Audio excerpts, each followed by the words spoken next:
Perfect. And again, welcome. The SNHU Career Services team is so excited to host the .gov Federal Employment Virtual Career Fair today. And we are so excited that we have Ann Parker and Amanda from the DCAA, or Defense Contract Audit Agency, joining us today to kick off with our Customizing Your USA Jobs Profile session. So I'm going to, without further ado, pass it over to Jim to read our customary accessibility slide as well. Hello, everybody. Thank you for joining us. And like Dana said, we're super excited to have the DCAA here to share information about creating and customizing your profile. So access and accommodations are very important to us here at the university. Your experience here at Southern New Hampshire University is important to us. It is our policy and practice to create an inclusive and accessible learning environment. If there are aspects of this presentation's design or delivery that present barriers to accessibility, please notify the following. Online students, please reach out to the Online Accessibility Center by emailing oac@snhu.edu or by phone at 866-305-9430. Campus students, you can reach out to the Campus Accessibility Center by emailing cac@snhu.edu or by phone at 603-644-3118. Any Southern New Hampshire University staff and faculty, please reach out to the Human Resources Office by emailing hr@snhu.edu.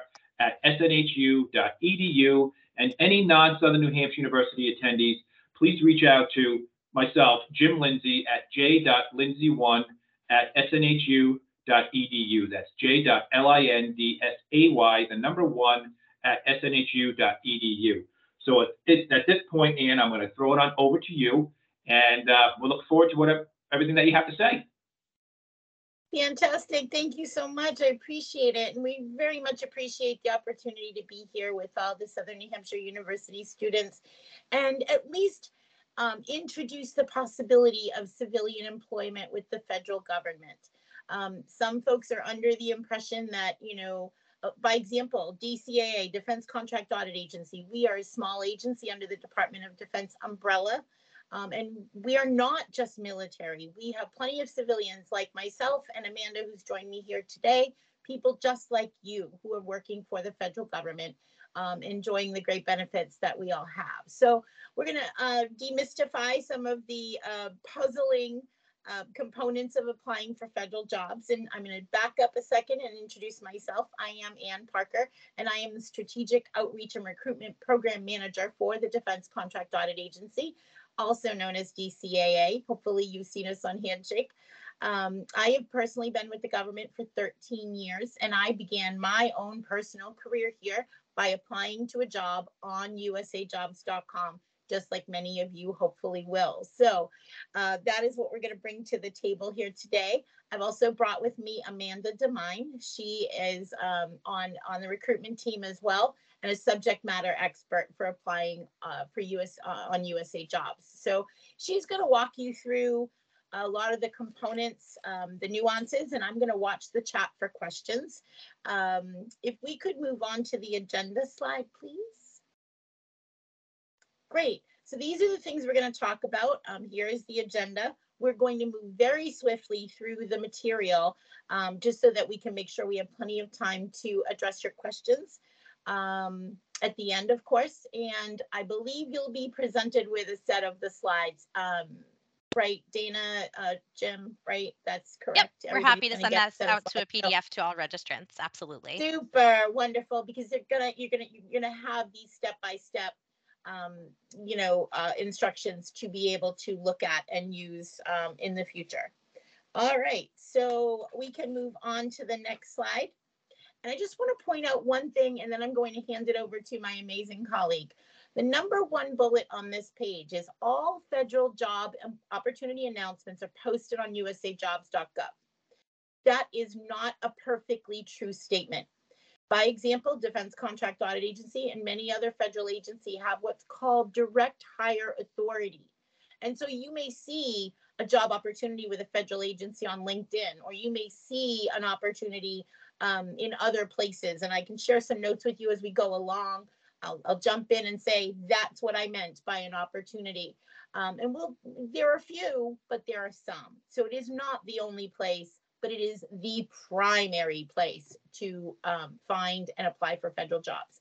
So with that said, I am going to hand this all over to Amanda, and I will watch the chat and answer the questions. So thank you all for this opportunity to be here today. Amanda, take it away.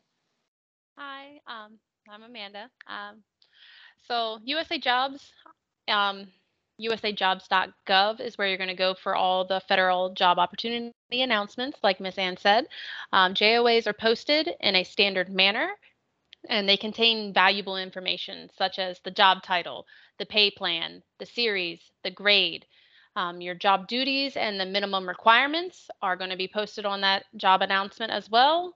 Locations, travel requirements, and if you need a security clearance for that position. Next slide, please. You can also turn on automatic notifications of latest vacancies and set up saved searches. Saved searches are jobs based off your search criteria. Systems will email you when you have new jobs entered into the database and will meet your specifications. So you can have up to 10 saved searches, such as I want searches near Washington, D.C. I would like to look for auditor positions. Those are saved searches that you can have. The first requirement, establish USA Job account. That would be the first step in this process. New to USA Jobs, create one by clicking on Sign In at the top right-hand corner of USA Jobs website, and then click Create Account. Once your account is established, you can search for the positions for which you'd like to apply. Next slide, please. So here's a picture of the home screen for USA Jobs. When you're looking at it on a computer versus a smartphone, it'll be up at the right-hand corner. You'll see the sign in as circled. Next slide, please. So then you'll go and create your account. Next slide. You're going to be able to create your profile.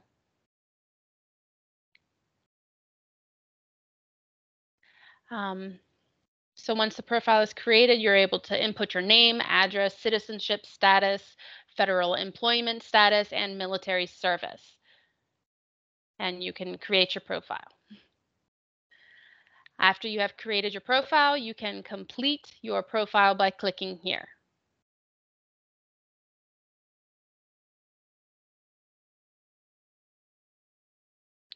Okay. So you'll want to scroll down to the very bottom of the page, and then that'll show on the next slide. And you can add your hiring path. So that'll be your education. You can add additional language fluencies and what is a hiring path. Next slide, please. These are different path options. Each job announcement will state who is able to apply for that job. Make sure you select open to the public. If you're a university student or a recent grad, you can select students or recent graduates as well. You'll be able to select every option that you qualify for, as it is open to more job opportunities. However, it is important to note that if you do not have proof that you qualify for the job announcement and you apply, you will not be considered for the position. We don't want you to waste your valuable time applying for jobs for which you will not be considered. Also to note, it is helpful when you're looking for internship opportunities. Pathways is the official federal term that is used for student internship programs. Amanda, may I jump in? Can we go back a slide? I have just one comment I want to add in here. So watch these icons. As Amanda was stating, these icons are really your path to at least beginning your search of what you might be a good fit for. So all the job announcements on USA Jobs are going to have these icons. Some are going to have several of them. Open to the public is open to the public, just like it says. Student and recent grads, you definitely want to look at those. There are very special considerations for recent graduates that are going to give you sort of an advantage So anything that says recent grads, you know, if you're graduated or graduating soon, and as Amanda said, students means pathways. Those are your internship positions. So watch those icons. They make it very easy to navigate which job announcements are a good fit for you. Thank you, Amanda. All right. Believe we're okay. So after you have set up your profile, you can search for available jobs. Up at the right-hand corner, you'll see search is circled. Next slide. So you'll be able to click, open up the keywords and location boxes. You're going to be able to type a job title, agency, occupation in the search box, and as well as the location that you're potentially interested in. For example, you can type in Defense Contract Audit Agency and Fort Belvoir, Virginia, and be able to find any positions for that. So under the top filters, you're able to filter jobs based on one or more hiring paths. So you'll see the hiring paths right at the very top. You see open to the public, competitive service, internal to an agency. Those are your hiring paths. You can also see the icon for each job path clearly displayed in the job announcement preview. Remember that the hiring path will let you know who this position is open to.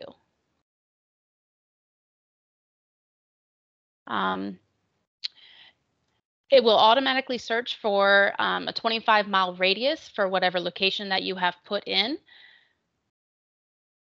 It can be changed under more filters. More filters will allow you to filter jobs based on remote work, telework options, full or part-time positions, temporary or permanent appointments, and travel percentage. Lastly, if you would like to save this search and apply and it's applied filters for future use, you can click Save This Search, which is the gray bar in the middle of the page. This will give you an option to receive new job notices via email and match your search criteria. It's a great way to learn about new jobs that are posted in your area as soon as they become available. All right, next slide.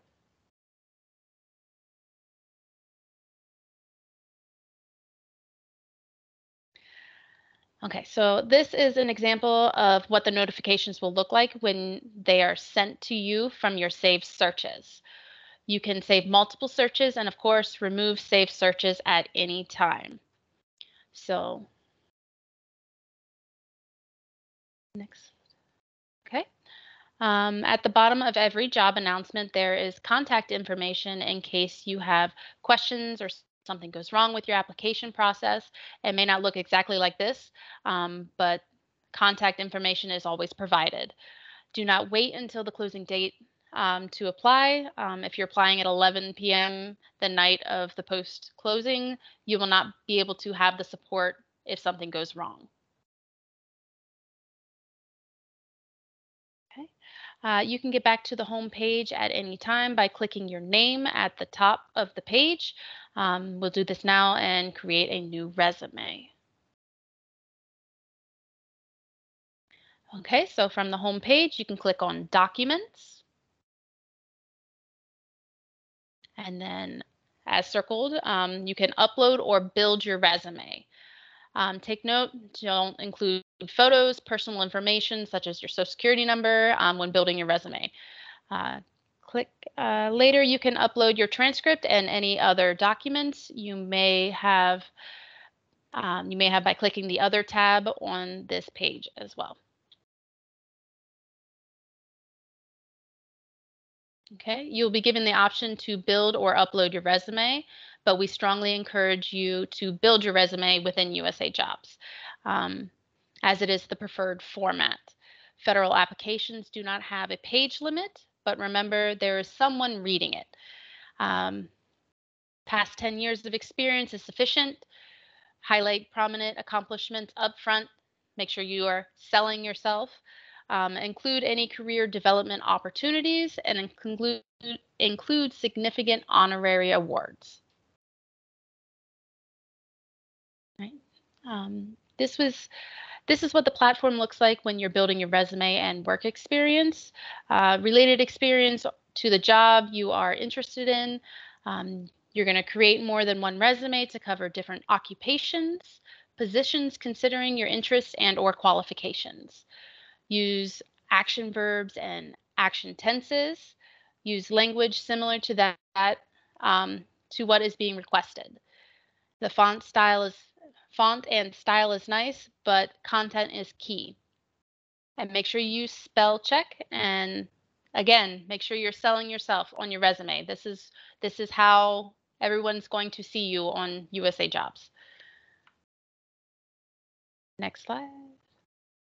Okay, your experience. Amanda, mind yes. if I jump in really quick here? I think Amanda mentioned it, and I just want to foot stomp it. We strongly recommend using the resume builder. Like Amanda said, format is not important. Pretty fonts, pretty paper color, all of that. That is not what's important on a federal resume. What's more important is the content and the format of the content being easily digestible by federal systems and federal employees. And so if you use the resume builder, it's going to put everything exactly the way a government agency is going to want to see it. So I strongly recommend it. And then one other thing I want to point out, I'm sorry if it's already been said, I've been dealing with the questions in the chat, is that once you do build your resume and you make it searchable, I'm sorry if you didn't get there yet, Miss Amanda, you make it searchable, then employers such as DCAA can also find you. While you're searching for your perfect fit, for your great job, we can find you too if you make your resume searchable. So please take it back, Miss Amanda, thank you. Okay, so your experience needs to be specifically address the specialized experience requirements. So qualification requirements, identify specific terms, use similar terms, and address every requirement. So for example, if the qualification state experience is required with MS projects, your resume should mention MS projects, i.e. Utilize MS projects to develop plans, assign resources, and track progress for regional audit managers. Something along those lines. Just proving that you have used MS projects as it is a requirement. Describe accomplishments in terms of efficiencies gained, saving or earning time, money, effectiveness, process improvements, such as improved efficiency of documents processing by 25% over the previous year. Managed a student organization budget of more than $7,000. Wrote fundraising letters that has brought in more than $25,000 in donations. You'll also have space to add education, language, skills, affiliations, references, and any additional information that you would like to include. You can include relevant non-paid experiences and activities, volunteer work, and roles in the community organizations, pertinent extracurricular activities and interests, using quantifiable measures when possible, highlight numbers, percentages, and or dollars to describe accomplishments. Information is often found within performance reviews, job descriptions, awards, and letters for recommendation. Next slide, please. When you are finished building the resume, it will appear in your documents, and you can click the little bubble at the bottom and make it searchable by recruiters, like Ms. Ann was talking about. So this is an example of what your resume would look like after it has been created in USA Jobs using the resume builder. So this is a standard format that federal agencies would see. All right, next. And any questions? I know Ms. Ann has been addressing a lot in the chat. Do we have any that would need to be spoken out loud for everyone to hear? Right, I might have missed some too. So we do have plenty of time for some questions. So feel welcome to shout them out. Perfect. Thank you so much, Amanda and Ann, for such a great presentation and overview. And if anyone does have a question and you might want to raise your hand, there's a raise hand feature at the top of Microsoft Teams that you're welcome to select, and then I'll see that and I can allow your mic and camera if you would like. All right, we have Catherine. I'm going to go ahead and allow your microphone, Catherine. All right, so you should be able to unmute. Yeah, thank you. Yeah. So I've been on the USA Jobs website before, and sometimes there will say that there is an educational equivalency. How would you then upload the information into your resume if you don't have the exact experience, but you meet the education requirements? So let me understand, Catherine, how you meet the education requirements, but how do you upload? Please tell me again, one more time. Sure. So sometimes when you're looking through the job descriptions, it will name, all those very specific things. And you talked about being very specific, putting in percentages and things like that. But then it will have an option that says, or there's an educational equivalent that you can substitute for some of this experience. But if you want them to look at your resume, of course, you want to meet as many of those requirements as possible. So if it'll say, if you have a master's degree or education can be substituted, it will say. Sure. Yeah. And I understand now perfectly exactly what you're saying, because I can give you a really good analogy. So Defense Contract Audit Agency primarily hires auditors. 87% of our workforce are auditors. And there is a positive education requirement, a degree in accounting, or a degree in business or finance or economics that has 24 credits of accounting included. So we have a very specific educational requirement, but you can bypass the educational requirement, and it's all right there. I mentioned in the chat earlier, the answers are all right there. You can bypass the education requirement with 4 years of relevant specialized experience, but you also, for DCAA, it says it in the job announcement, but you also still have to have the 24 credits of accounting. So you don't necessarily have to have a degree if you have 4 years of relevant specialized experience.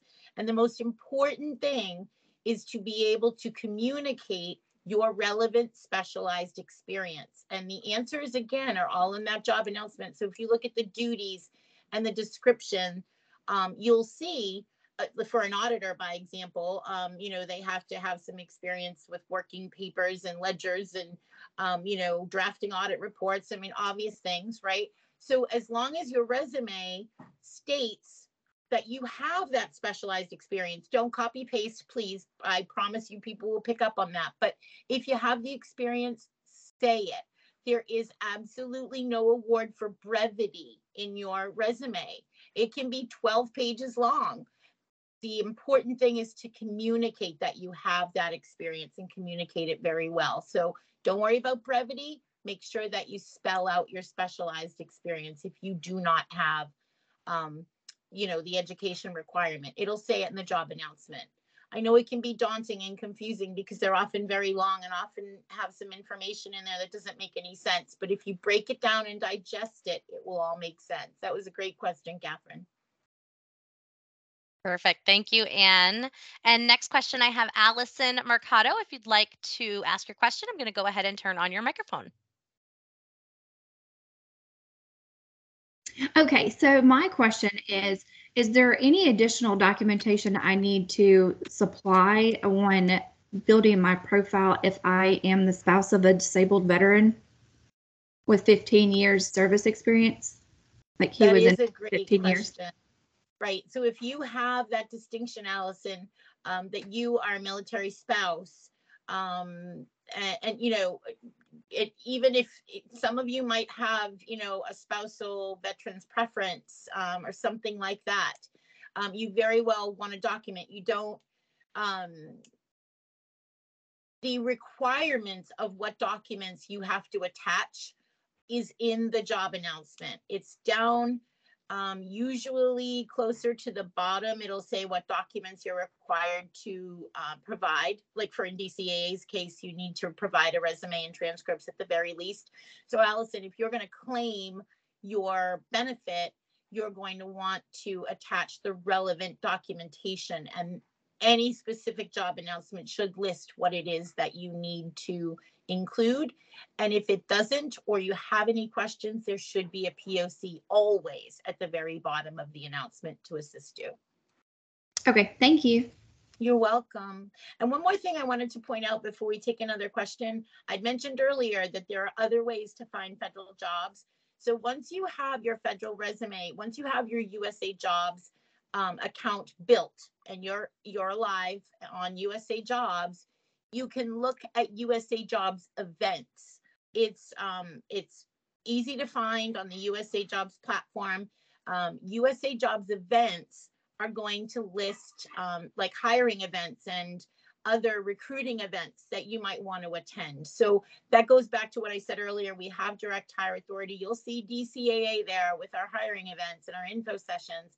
There may be opportunities there that don't require you to apply for a job, but show up at the event. Very similar to this, there may be other events just like this one there as well. So please, next question. Excellent. Thank you so much. Great question. And next hand up, I have Jordan Jacobson. I'm going to go ahead and turn your mic on now, Jordan.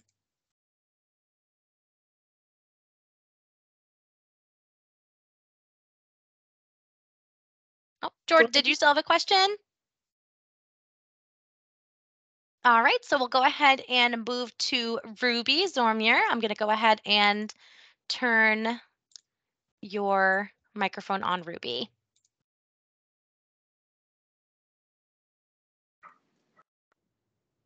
Can you hear me? Yes. Okay. So my question is regarding the numbers factor.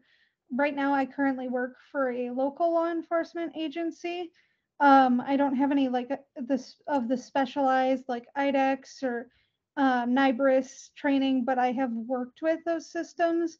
Is there a way that you would suggest formatting something if you don't have like specific numbers like increased efficiency by 25%, to still show competency in these programs without, that the numerics to go behind it?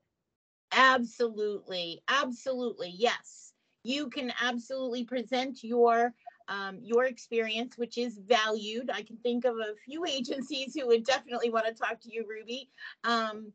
But so I don't want anyone to get hung up on, offering percentages. It is a suggestion. If you have data available, like I myself, I can quote off all kinds of data about the job that I do, but that's not often the case. That's sort of a suggestion. However, if you can easily communicate your experience, and then also, of course, if you've received any type of awards or incentives or, kudos for doing the job that you do, or even volunteer work that you might do, it's worth a mention. Sell yourself, be proud of your accomplishments, make sure you communicate them. Again, it's not, a corporate resume where everything has to be so, in a certain way. And if you use the resume builder, it gives you a lot of opportunities to share all the great things that you've done. So no problem, Ruby. Doesn't have to be numbers. Thank you for that. You're welcome. Excellent. So I know we only have about a minute left until I know that the DCAA has other sessions coming up and the other sessions that other employers are hosting. So if we have time for one more question, Anne, or do you have to run off to your 4:30? No, we absolutely have time for another question. Okay. I have no problem with that. And also, if you flip the slide, Dana, there's a QR code. Truth be told, if you scan the QR code and register with us, you'll have an opportunity to get in touch with us. You can also connect with us on social. You'll find us everywhere on LinkedIn and Handshake. Easy to find us all. So if you have any questions and we can help, please reach out. So yes, we'll take another question, Dana. That's okay. Perfect. So Jordan, his microphone wasn't working, or their microphone wasn't working. So I have a question in the chat from Jordan. If there is a high grade scale pay like GS 13 or 14, and I do not meet the requirements, but the job comes with a 1-year probation, can we still apply? So you can apply to anything, Jordan, and all of you on the call, you can apply to anything you like. The question is, will you be referred to the hiring manager? If you apply for jobs and you are not qualified, see, that's one thing about federal government.